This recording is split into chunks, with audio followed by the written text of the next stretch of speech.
إن الحمد لله نحمده ونستعينه ونستغفره ونعوذ بالله من شرور أنفسنا ومن سيئات أعمالنا من يهده الله فلا مضل له ومن يضلل فلا هادي له أشهد أن لا إله إلا الله وحده لا شريك له وأشهد أن محمدا عبده ورسوله صلى الله وسلم وبارك عليه وعلى آله وصحبه ومن اهتدى بهديه وقتفى أثره إلى يوم الدين أيها المسلمون أوصيكم ونفسي بتقوى الله قال الله عز وجل يا أيها الذين آمنوا اتقوا الله حق تقاته ولا تموتن إلا وأنتم مسلمون وقال يا أيها الذين آمنوا اتقوا الله ولتنظر نفس ما قدمت لغد واتقوا الله إن الله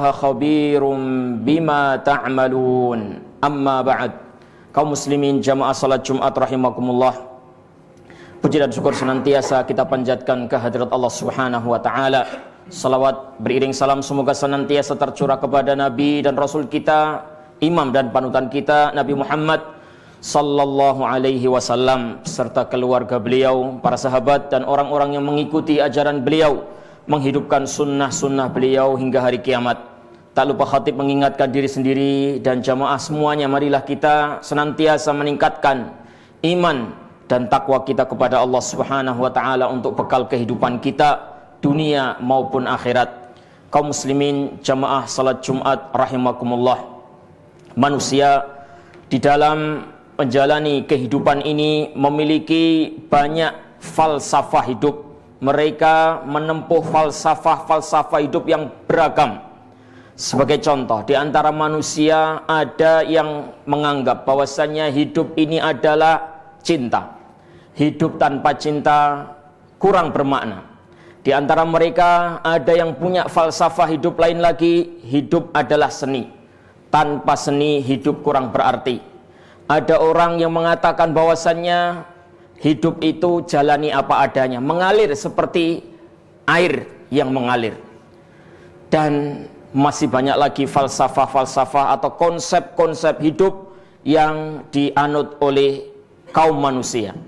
Terlepas dari falsafah-falsafah atau konsep-konsep hidup itu apakah benar ataukah tidak, terlepas apa makna yang diinginkan dengan falsafah-falsafah itu, yang jelas kita sebagai seorang muslim, kita sebagai umat Al-Quran hendaknya mengetahui, memahami salah satu falsafah hidup, salah satu konsep hidup yang diajarkan di dalam Al-Quran. Iya, salah satu konsep hidup yang diajarkan di dalam Al-Quranul Karim adalah bahwasannya hidup itu adalah lelah letih. Para ikhwah, hidup itu adalah lelah letih. Allah Subhanahu wa taala menyatakan hal itu di dalam kitabnya. Laqad khalaqnal insana fi kabad. Sungguh kami telah menciptakan manusia itu dalam kondisi lelah letih. Tidak main-main kaum muslimin. Allah Subhanahu wa taala tatkala memberikan pernyataan ini, Allah Subhanahu wa taala mengawalinya dengan sumpah. Dan kita tahu semuanya apa makna dari sumpah itu, yaitu adalah sebuah penegasan kalimat, sebuah penegasan ucapan. Berarti kalimat yang disampaikan setelah sumpah itu bukanlah kalimat yang main-main. Allah Subhanahu wa taala berfirman, la uqsimu bihadzal balad wa anta hillum bihadzal balad wa walidi wa ma walad laqad khalaqnal insana fi kabad. Aku bersumpah dengan kota ini, dengan kota Makkah ini, dan engkau wahai Muhammad berada atau tinggal di kota Makkah ini. Dan aku bersumpah demi orang tua dan juga anak keturunannya, sungguh kami telah menciptakan manusia itu di dalam kelelahan. Apa maksud dari firman Allah Subhanahu wa taala ini? Saya kira maksudnya sudah sangatlah jelas dan sudah sangat gamblang. manusia itu di dalam menjalani hidup, entah itu dunia ataukah nanti di akhirat, dihadapkan dengan banyak sekali masalah-masalah, dihadapkan dengan perkara-perkara yang membuat mereka lelah, yang membuat mereka letih. Mulai mereka lahir ke alam dunia ini dalam keadaan bayi, dia belum tahu apa-apa, dia belum kenal siapa-siapa, tapi dia sudah dihadapkan dengan musuh yang nyata, yaitu iblis dan bala tentaranya, yang berjanji di hadapan Allah Subhanahu wa ta'ala akan menyesatkan anak cucu Adam sebisa mungkin. Dia telah berjanji di hadapan Allah Subhanahu wa ta'ala, dia akan menyesatkan anak cucu Adam dengan segenap daya dan upaya mereka. Target dia adalah menjerumuskan, menyesatkan anak cucu Adam sebanyak-banyaknya, supaya menjadi teman dia nanti di neraka. Mulai anak cucu manusia itu lahir ke dunia ini, dia sudah menjadi target iblis. Dia sudah menjadi target iblis. Dan kita tidak tahu, kaum muslimin yang dirahmati Allah Subhanahu wa ta'ala, siapa yang memenangkan perlawanan ini. Apakah iblis yang menang, berhasil membawa dia ke neraka, ataukah dia, yaitu manusia ini, anak manusia ini yang berhasil menundukkan iblis, menundukkan hawa nafsunya, sehingga dia menang, sehingga dia selamat dunia dan juga akhirat. Perlawanan yang sungguh luar biasa. Kita semuanya pada hakikatnya sedang berlawan, sedang bertarung dengan iblis dan bala tentara, dan kita tidak tahu. Kita tidak tahu apakah kita akan memenangkan perlawanan ini ataukah kita akan kalah. Kemudian bayi tersebut, mulai dia lahir, dia langsung berusaha, dia langsung berjuang bagaimana dia bisa duduk, berjuang lagi bagaimana dia bisa merangkak, berjuang lagi bagaimana dia bisa berjalan, berjuang bagaimana dia bisa berlari, bisa naik sepeda, dan seterusnya. Setelah dia bisa naik sepeda, dia bisa berjalan, dia bisa berlari, dia dibebani oleh ilmu-ilmu yang untuk menunjang kehidupan dia. Dia masuk bangku pendidikan, dia masuk sekolah, dia dihadapkan dengan ilmu-ilmu yang menantang, ilmu membaca, menulis, berhitung, dan lain-lain. Duduk di bangku sekolah, berhadapan dengan pelajaran-pelajaran yang begitu menantang, yang membuat mereka juga lelah. Setelah mereka selesai dari satu jenjang pendidikan, apakah kemudian beristirahat? Apakah kemudian bersantai-santai? Tidak, jamaah. Anak manusia ini berpikir lagi, memikirkan jenjang pendidikan berikutnya. Setelah selesai dari jenjang pendidikan berikutnya, berpikir lagi tentang jenjang pendidikan setelahnya, dan setelahnya, dan setelahnya. Terus seperti itu hingga pada akhirnya dia pun menyelesaikan semua jenjang-jenjang pendidikan itu. Setelah selesai dari semua jenjang pendidikan itu, apakah kemudian santai? Apakah kemudian beristirahat?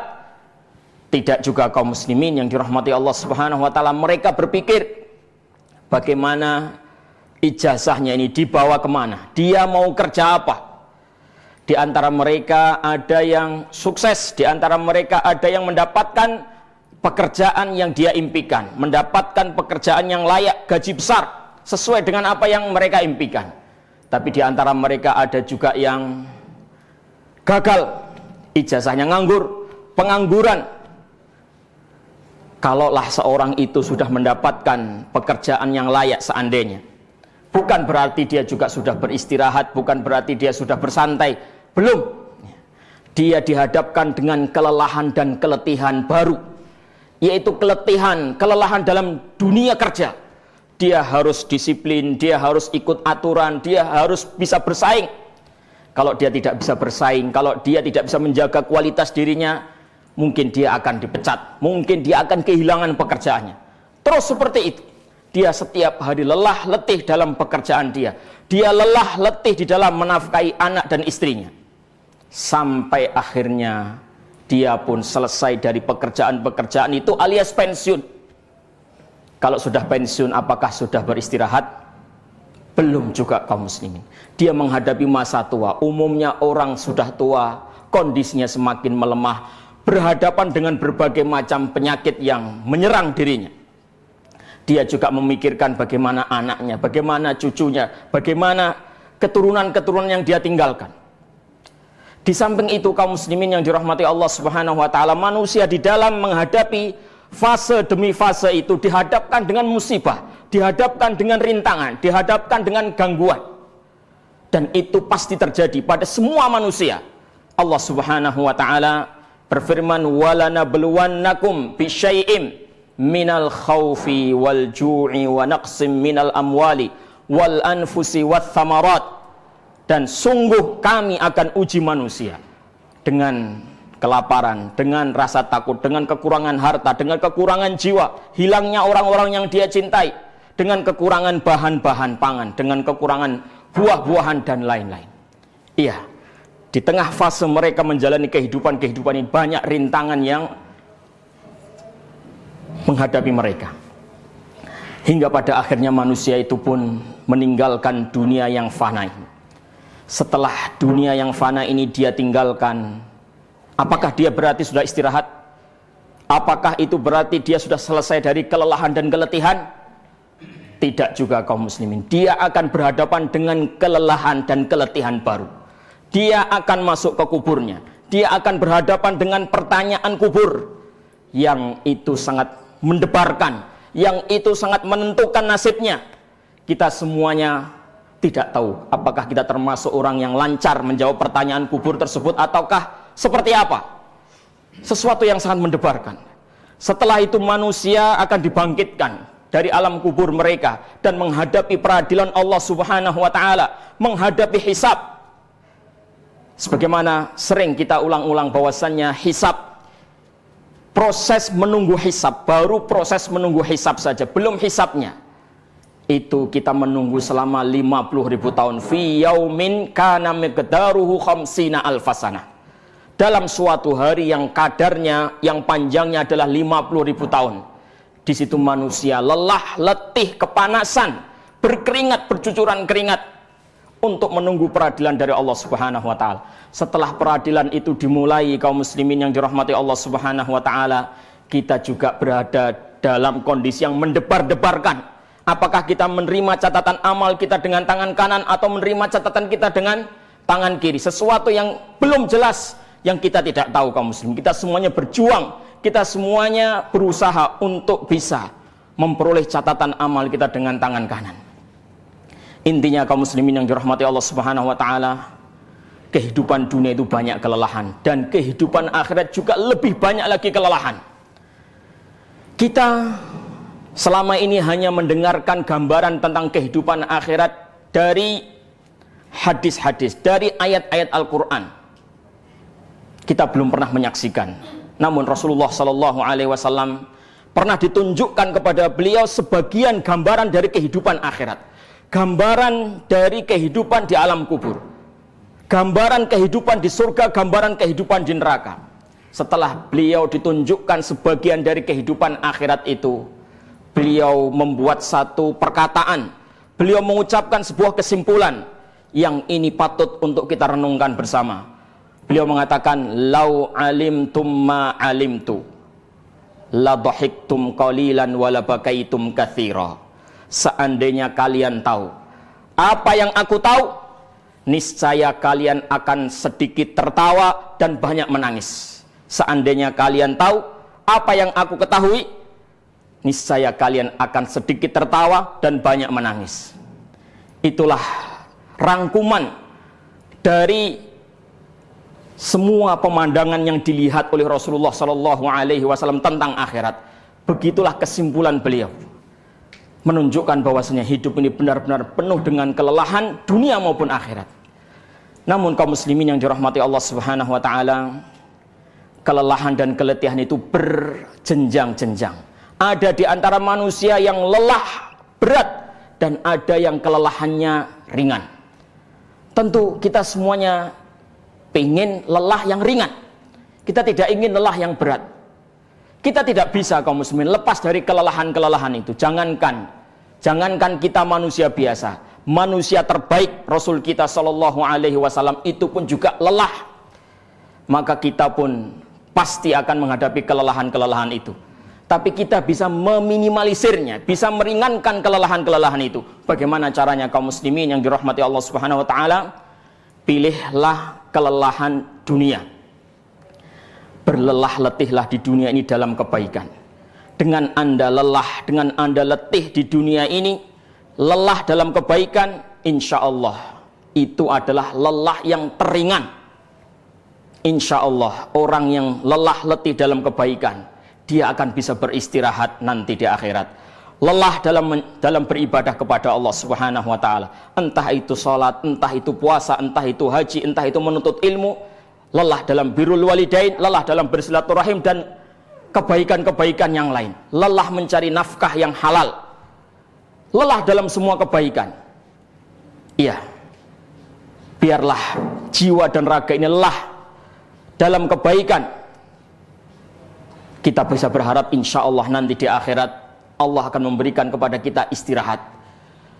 Jadikanlah moto hidup Anda firman Allah Subhanahu wa taala, fa idza faraghta fansab wa ila rabbika farghab. Apabila kamu sudah selesai dari satu pekerjaan, segeralah beralih kepada pekerjaan yang lain. Selesai dari satu kelelahan, berpindahlah kepada kelelahan yang lain. Wa ila rabbika farghab, dan hanya kepada Tuhanmu lah hendaknya kamu berharap. Jadikanlah moto hidup kita seperti apa yang dituturkan oleh Imam Ahmad ketika beliau ditanya oleh seseorang, wahai Imam, kita sebagai seorang muslim ini hidup penuh dengan kelelahan dan keletihan. Kita sholat wajib, sholat sunnah, kita puasa wajib, puasa sunnah, kita haji, kita zakat, kita lelah terus sampai kapan wahai Imam kita berlelah letih seperti ini? Maka beliau rahimahullah ta'ala menjawab, inda awwali qadamin tada'uha fil jannah. Ketika kamu meletakkan kakimu di surga, baru itu istirahat. Jadi sebelum itu terjadi, sebelum kaki kita menginjakkan surga, maka belum ada istirahat. Jadikanlah moto kita itu, insya Allah kita bisa beristirahat nanti di akhirat. Adapun lelah yang berat kaum muslimin yang dirahmati Allah adalah orang yang memilih lelah di akhirat. Dia di dunia nggak mau lelah, dia pengen santai, dia tidak mau taat kepada aturan Allah, aturan Rasulnya. Dia ingin memperturutkan hawa nafsu, dia tidak mau ikut aturan siapa-siapa, dia ingin memanjakan dirinya, memperturutkan hawa nafsunya. Iya, di dunia dia bisa nyaman, di dunia bisa santai, tapi dia akan lelah letih di akhirat, dan itu adalah lelah yang berat. Silahkan memilih, apakah kita ingin memilih lelah letih dunia ataukah lelah letih akhirat. Barakallahu li wa lakum fil Qur'anil azim wa nafa'ani wa iyyakum bima fihi minal ayati wa dzikril hakim. Aqulu qawli hadza wa astaghfirullaha ta'ala li wa lakum wa lisairil muslimin fastaghfiruhu innahu huwal ghafurur rahim.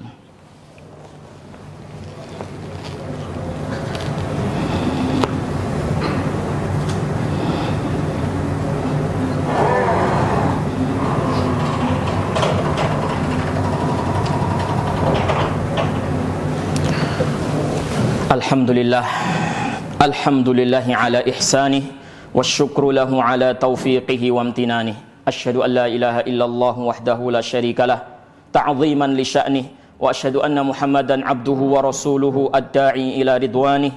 Salawatullahi wa salamuhu wa barakatuhu alaihi wa ala alihi wa sahbihi wa ikhwanih. Ayyuhal muslimun, usikum wa nafsi bitaqwallah, faqad fazal muttaqun. Amma ba'd, kaum muslimin jamaah salat Jumat yang dirahmati Allah Subhanahu wa taala. Kalau kita tadi telah menyebutkan ada kelelahan yang ringan, ada kelelahan yang berat, ketahuilah ada kelelahan super berat. Iya, kelelahan super berat, yaitu orang di dunia lelah letih dan di akhirat ternyata dia juga masih lelah letih juga. Na'udzubillah. Semoga kita tidak termasuk golongan yang ketiga ini. Lelah di dunia, lelah juga di akhirat. Iya, dia di dunia lelah, tapi dia lelah dengan kemaksiatan, lelah dengan durhaka kepada Allah Subhanahu wa taala. Mungkin dia juga beramal, tapi amalan dia tidak ikhlas, amalan dia tidak sesuai dengan ajaran Rasulullah sallallahu alaihi wasallam. Dia lelah. Dunia lelah, di akhirat lelah. Kita tidak menginginkan ini kaum muslimin. Mudah-mudahan kita, anak-anak kita, keturunan kita, keluarga kita tidak ada yang termasuk ke golongan ini. Bagaimana kaum muslimin yang dirahmati Allah Subhanahu wa taala supaya kita tidak termasuk golongan ini? Selalu dampingi atau iringi kelelahan Anda dengan dua perkara. Iya, lelah letih Anda di dunia ini selalu iringi dengan dua perkara. Yang pertama kaum muslimin yang dirahmati Allah Subhanahu wa taala adalah ikhlas. Ikhlaskan niat Anda ketika Anda berlelah dalam kebaikan. Anda beribadah, Anda melaksanakan sholat, Anda menunaikan zakat, Anda berjuang di dalam dakwah fisabilillah, Anda mengajak manusia, Anda merintis dakwah di suatu tempat, membuka lahan dakwah di tempat yang baru. Niatkan itu semuanya untuk Allah Subhanahu wa taala agar lelah letih Anda tidak sia-sia.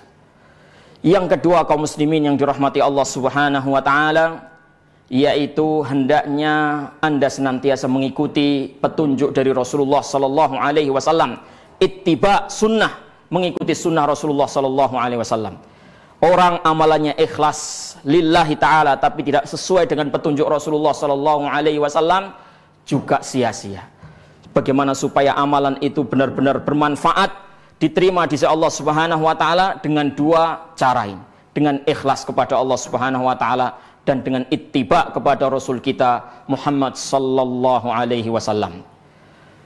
Semoga bermanfaat. Allahumma salli wa sallim wa barik wa an'im ala abdika wa rasulika Muhammad wa ala alihi wa sahbihi ajma'in walhamdulillahi rabbil alamin. Allahumma ighfir lil muslimina wal muslimat wal mu'minina wal mu'minat al ahya'i minhum wal amwat. Innaka sami'un qaribun mujibu da'awat. Rabbana ighfir lana wa li ikhwanina alladhina sabaquna bil iman wa la taj'al fi qulubina ghillan lil ladzina amanu rabbana innaka ra'ufur rahim. Allahumma aslih lana dinana alladhi huwa ismatu amrina wa aslih lana dunyana allati fiha ma'ashuna wa aslih lana akhiratana allati ilaiha ma'aduna waj'alil hayata ziyadatan lana fi kulli khair wal mauta rahatan lana min kulli syarr wal mauta rahatan lana min kulli syarr. Allahumma ahsin aqibatana fil umuri kulliha wa ajirna min khizyid dunya wa adzabil akhirah. Allahumma inna na'udzu biridhaka min sakhatik wa bimu'afatika min 'uqubatik wa bika minka la nuhsi thana'an 'alaika anta kama athnaita 'ala nafsik. Allahumma inna na'udzu bika min jahdil bala wa darakis syaqa wa su'il qada wa syamatatil a'da. Rabbana atina fid dunya hasanah wa fil akhirati hasanah wa qina adzaban nar. Wa sallallahu wa sallama ala nabiyyina Muhammad wa ala alihi wa sahbihi ajma'in walhamdulillahi rabbil alamin wa aqimis salah.